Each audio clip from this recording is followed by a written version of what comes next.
උද්‍යෝගිමත් දවසක් ඒවා ක්‍රීඩාවට ඇලුම් කරන ඔයාලා හැමෝටම. ඉතින් අද දිනේදී පාකිස්තානය තුල පැවැත්වෙන තුන්කොන් T20 තරඟවලට අදාළව මූලික වටේ අවසාන තරඟය ශ්‍රී ලංකාව වෙලාවෙන් පස්වරු 6:30ට තමයි ආරම්භ වීමට නියමිතව තිබෙන්නේ. ඉතින් මේ විදිහට මෙම තුන්කොන් තරඟවලට අදාළව මූලික වටේ තිබෙන තරඟ 6න් තරඟ 5ක් මේ වෙනට පවත්වා අවසන් වී තිබෙනවා. ඒ අනුව පාකිස්තානු කණ්ඩායම ක්‍රීඩා කළ තරඟ තුනම ජයගෙන සටනේ පෙරමුණ ලබා ගනිමින් කාටත් කලියෙන් තමන්ගේ ස්ථානය අවසාන මා තරඟයට වෙන් කරගෙන අවසන්. ඒ වගේම තරඟ 4කදී එක් තරඟයක් පමණක් ජයගත් සිම්බාබ්වේ කණ්ඩායම සටහනේ දෙවන තැන වගේම ශ්‍රී ලංකා කණ්ඩායම තරඟ 3කදී එක් තරඟයක් ජයගෙන සටහනේ තුන්වන ස්ථානයේ පසු වෙනවා. කොහොම නමුත් අද පැවැත්වෙන ශ්‍රී ලංකා පාකිස්තාන තරඟයේ ප්‍රතිඵලය පාකිස්තාන කණ්ඩායමට කිසිදු බලපෑමක් එල්ල කරන කාරණා බවට පත් වෙන්නේ නැහැ. ඒ කියන්නේ ඔවුන් තරඟයේ පරාජයටපත් වුණත් ජයග්‍රහණය කළත් ඔවුන්ගේ ස්ථානයේ අවසාන මා තරඟයට වෙන් කරගෙන අවසන්. ඒ අනුව මෙම තරඟයේ ප්‍රතිඵලය ඍජුවම බලපාන්නේ ශ්‍රී ලංකා කණ්ඩායමට සහ සිම්බාබ්වේ කියන කණ්ඩායම් දෙකටයි.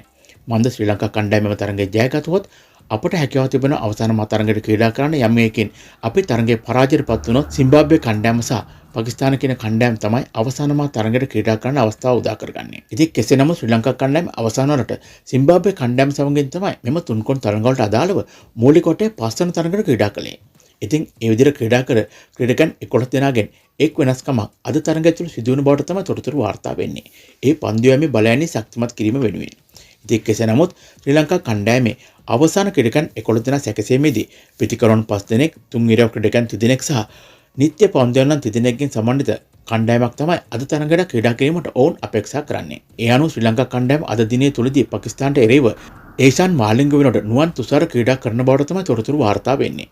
යම් මේකින් නුවන් තුෂාරට මෙම තරඟය තුලත් විවේකයක් ලබා දුනොත් අනිවාර්යයෙන්ම ඒෂාන් මාලිංගම එම ස්ථානයේ ක්‍රීඩා කරන ක්‍රීඩකයා බවට පත් වේවි. ඉතින් අපි දැන් සොයා බලමු අද තරඟයට ක්‍රීඩා කර හැකි අපේ අවසන් ක්‍රීඩකයන් 11 දෙනා කවුරුන්ද කියලා. මේදී පැතුම් නිස්සංක වගේම කමිල් මිෂාර් ආරම්භක ප්‍රතිකරණ විදිහට කටයුතු කරද්දී කුසල් මෙන්ඩිස්, කුසල් ජනි පෙරේරා, නායක දසුන් ශානක, පවන් රත්නායක, ජනි ලියනකේ, වනදු අසරංග, මයිස් තීක්ෂණ, දුස්මන් චමීර සහ ඒෂාන් මාලිංග වෙනුවට නුවන් තුෂාර තමයි අද තරඟට ක්‍රීඩා කරන අවසාන ක්‍රීඩකයන් 11 දෙනා බවට පත් වීමට නියමිත තිබෙන්නේ. ඉතින් ක්‍රීඩාවට ඇලුම් කරන ආදරය කරන ඔයාලට හිතන ඔයාලගේ අවසන් ක්‍රීඩකයන් 11 දෙනා ගැන කමෙන්ට් එකේ ලියන ගමන් මෙම තරඟේ ජය ගන්න අපේ කොල්ලන්ට ආශිර්වාද කරන්නත් අමතක කරන්න එපා. ඉතින් එහෙනම් ක්‍රිකට් ලෝකයේ උණුසුම් වන අලුත්ම අප්ඩේට් දැනගන්න ශ්‍රී ලංකා ක්‍රිකට් අප්ඩේට් කියන අපේ නාලිකාව සබ්ස්ක්‍රයිබ් කරලා එකතු වෙන්න අපිත් එක දිගටම. ඔයාලා හැමෝටම සුබ දවසක්. ජය වේවා.